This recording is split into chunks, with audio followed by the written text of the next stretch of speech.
안녕하세요, 조널마킹입니다. 이번 16강 매치에서 기대를 불러일으킨 매치업 중 하나인 AT 마드리드와 맨유의 경기는 무승부로 끝이 났습니다. AT는 홈에서의 경기였고 골대를 2번이나 맞춰 아쉬움이 많이 남는 경기였는데요. 맨유는 스페인 원정에서 취약한 모습을 보이고 있었지만 엘랑가의 동점골로 무승부를 따냈습니다. AT는 코케, 쿠냐가 부상으로 이탈했고 칼라스코가 경고 누적으로 경기에 나서지 못했습니다. 그리즈만은 부상에서 복귀하긴 했지만 벤치에서 대기했는데요. 이에 콘도그비아, 에레라의 중원조합, 코레아, 펠릭스가 투톱으로 출전했습니다. 맨유는 맥토미니가 부상으로 이탈하면서 프레드, 포그바가 중원을 꾸렸는데요. 맨유의 라인업에서 한가지 특이한 점은 달로, 비사카가 경기에 출전할 수 있었음에도 린델레프가 우측 풀백으로 선발 출전했습니다. 전반전은 AT의 몫이었습니다. AT는 4-4-2 포메이션으로 출전했지만 사실상 3-5-2에 가까운 모습을 보였고 로지를 활용한 왼쪽 측면을 공략했습니다. 로지는 윙어에 가까운 모습으로 높게 전진해 맨유의 측면 뒷공간으로 침투하는 장면이 많았는데요. 로지가 볼을 받으면 헤이닐두, 펠릭스의 가담으로 왼쪽에서의 공격을 주 공격 루트로 삼았습니다. 전반전 이런 선제 득점도 왼쪽 측면에서 나왔는데요. 물론 코너킥 이후 세컨볼 상황이었지만 로지의 정확한 얼리 크로스와 펠릭스의 멋진 다이빙 헤더로 대야가 손쓸 수 없는 득점이었습니다. 이에 그치지 않고 전반 44분 AT는 프리킥을 빠르게 처리하면서 로지의 왼발을 한 번 더 활용했고 부드살리코의 헤더가 골대를 맞는 부분이 있었습니다. AT는 시메오네의 비대칭 전술이 잘 먹혀들었는데요. 수비 시에는 로지를 내려 5-3-2 형태를 만들어 중앙을 두텁게 만들고 공격 시에는 3백과 4백을 오가는 모습을 보였습니다. 로지를 공격수처럼 활용해 높은 위치까지 전진시키고 때에 따라 센터백 역할을 맡은 헤이닐두가 전진해 로지를 도와 4백의 형태도 만들었는데요. 부드살리코는 전진하는 로지에 비해 수비적인 스탠스를 많이 취했고 우측 측면은 요렌테가 맡았습니다. 요렌테가 뛰어난 멀티플레이어이기에 가능한 전략이었는데요.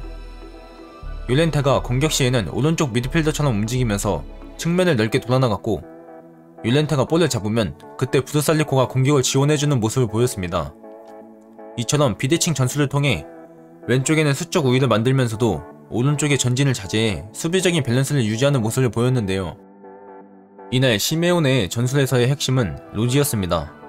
로지의 위치에 따라 4-4-2, 5-3-2 전형으로 바뀌기도 했고 로지의 공격성이 돋보였던 경기였는데요. 로지를 왼쪽 윙어에 가깝게 전진시키고 로지가 전진해 생기는 뒷공간은 선수들이 전체적으로 왼쪽으로 이동해 커버했습니다. 또한 에렐라의 수비 커버와 헤이닐두의 적극적인 공격 가담이 돋보였는데요. 로지와 더불어 공격에서 가장 큰 역할을 해준 건 펠릭스입니다. AT는 수비 시 5-3-2 전형을 만들어 수비했는데 전방에 많은 선수가 남아있지 않았습니다. 더군다나 역습 시 많은 선수가 가담되지 않아 적은 숫자로 역습을 감행해야 했는데 펠릭스의 활약이 이를 가능케 했습니다. 펠릭스는 가벼운 몸놀림을 보였고 특유의 센스있는 드리블을 통한 타닥박으로 역습을 주도했는데요. 전반 초반 득점은 두 선수의 학작품으로 이날 좋은 퍼포먼스를 보였습니다. 그에 반해 맨유는 아쉬운 모습이 많았습니다. 결과적으로는 1대1 동점이지만 경기력에서 밀렸는데요. 중원에서도 밀렸고 전체적인 기동력, 선수 개개인 활약에서 모두 밀렸습니다.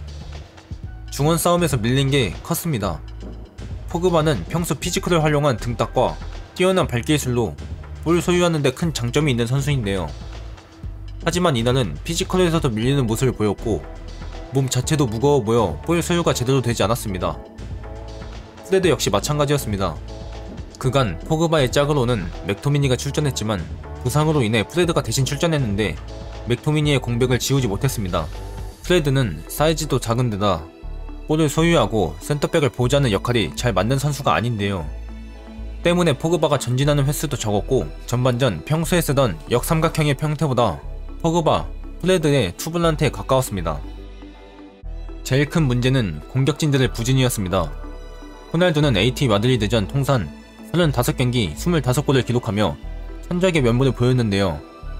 하지만 이날 경기에서는 단 한 차례의 유효슈팅도 기록하지 못했고 부진을 면치 못했습니다. 레시포드는 길게 말할 것도 없습니다. 워스트 중에 워스트였는데요. 최근 부진을 오늘도 이어갔고 살아날 기미가 보이지 않았습니다.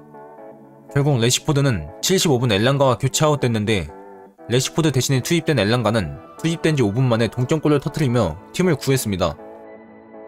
최근 좋은 경기력을 보였던 산초도 부진했습니다. 이는 레시포드의 부진에 영향이 있어 보이는데요. 이날 산초는 좌측 윙포워드로 출전했지만 레시포드와 스위칭을 자주 하면서 우측 윙포워드를 소화한 시간이 더 길었는데요. 우측 윙포워드로 자리를 옮긴 것이 부진의 원인이 되었습니다. 산초는 주위 동료를 활용하는 큰 장점이 있는데 이날 맨유의 오른쪽 백은 린델레프였는데요. 린델레프는 센터백이기 때문에 공격적으로는 큰 도움을 주지 못했고 부페 역시 이날은 부진해 산초에게 도움을 주지 못했습니다. 이에 산초는 우측에서 고립되는 경우가 많아지면서 영향력이 줄어들었고 큰 임팩트를 남기지 못하며 후반 82분에 링가드와 교체됐습니다. 앞서 레시포드가 워스트 중에 워스트라고 언급했지만 부페도 만만치 않았습니다.